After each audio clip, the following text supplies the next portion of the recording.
Di sebuah desa terdapat dua pasangan suami istri yang nyaris putus asa dengan kehidupannya. 10 tahun lamanya berdoa kepada Sang Kuasa, meminta untuk dikaruniai buah hati, namun tak kunjung juga. Sebagai hamba Tuhan hanya menyerahkan kepada Yang Kuasa dan hidup seadanya. Sebagai petani penggarap lahan kosong untuk berkebun kelapa, ubi serta pisang sebagai makanan pokok keseharian. Kadang-kadang ke laut memancing ikan untuk lauk makan. Meski hanya berdua, mereka hidup dengan penuh mencintai dan harmonis. Menempati rumah panggung beratap rumbia, dinding dan lantai anyaman bambu. Juga menggunakan tiang bambu yang berdiri kokoh di Keramat, Desa Waitina, Pulau Mangoli.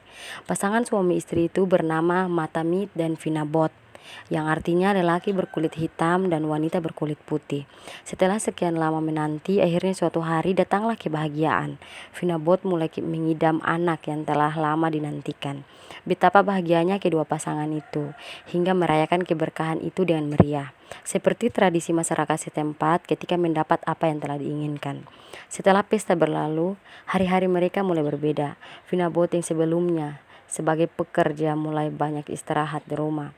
Begitu pula apa yang diidamkan selalu dipenuhi oleh suaminya, demi kesehatan calon buah hati mereka. Perut Finabot kini mulai kesakitan. Dia mulai menjerit meminta pertolongan suaminya. Ketika mendengar itu, Matamit membangunkan dukun yang sedang tidur di kamar belakangnya. "Dada, dada," panggil Matamit pada dukun itu.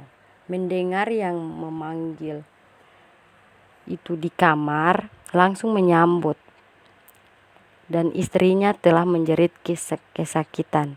Dukun itu pun bergegas menuju ke arah istrinya dan melakukan penanganan sebagaimana mestinya. Tak lama kemudian tangisan bayi mulai menggema menyelimuti malam. Matamit pun menemui istrinya lalu mencium keningnya. "Mit, anak kita perempuan." Matamit menanggapi, "Panggil saja ia Finabot." Sambut Finabot dengan bahagia. "Iya, siapa namanya yang kita berikan?" Matamit menanggapi, "Panggil saja ia Etawai Sanggiwa," kata istrinya. Matamit langsung menyetujui, sebab nama tersebut dianggap berkah sesuai dengan nama kali yang berada di Keramat, ujung barat Desa Waitina, yang telah memberikan sumber penghidupan bagi warga sekitar termasuk mereka. Berapa tahun telah berlalu, kini Etawai Sanggia telah meranjak dewasa. Gadis itu bukan main cantiknya, tak ada tanding di desa tersebut, sehingga tak jarang pemuda setempat terpikat dengannya. Namun, setiap kali datang ke rumah untuk dipinang, kedua orang tuanya tak menyetujui. Pemuda-pemuda kembali dengan kesal, bermacam-macam kata dan cemoohan pun dilontarkan pada waktu datangnya. Kemudian datanglah Labadi, putra Raja Banggai yang didampingi pengawal ayahnya. Kedatangan itu disambut langsung oleh kepala kampung setempat dan kedua orang tua Etawai Sanggiwa. Disaksikan kepala kampung anak sulung raja itu menyampaikan maksud kedatangannya. "Aku mendengar Bapak memiliki seorang putri cantik, sehingga maksud kedatanganku meminta untuk anak Bapak aku jadikan sebagai istri. Apakah Bapak bersedia?" Tanya Labadi seraya berkata kalau Bapak bersedia, aku akan pulang dan segera ke sini dengan Bapakku. Namun ia pulang dengan bekal jawaban serupa pemuda yang lain. Pinangan ditolak. Padahal ia sangat berharap memiliki gadis paras Eropa, pemilik rambut panjang, hitam dan sedikit kekuningan. Wajahnya bulat, hidung mancung, alis tebal, bibir mungil dan punggung yang ramping, sehingga menyiar daya pikat di belahan penjuru itu. Putra Raja Banggai pun kembali dengan kecewa. Setiba di Banggai kemudian melapor ke ayahnya.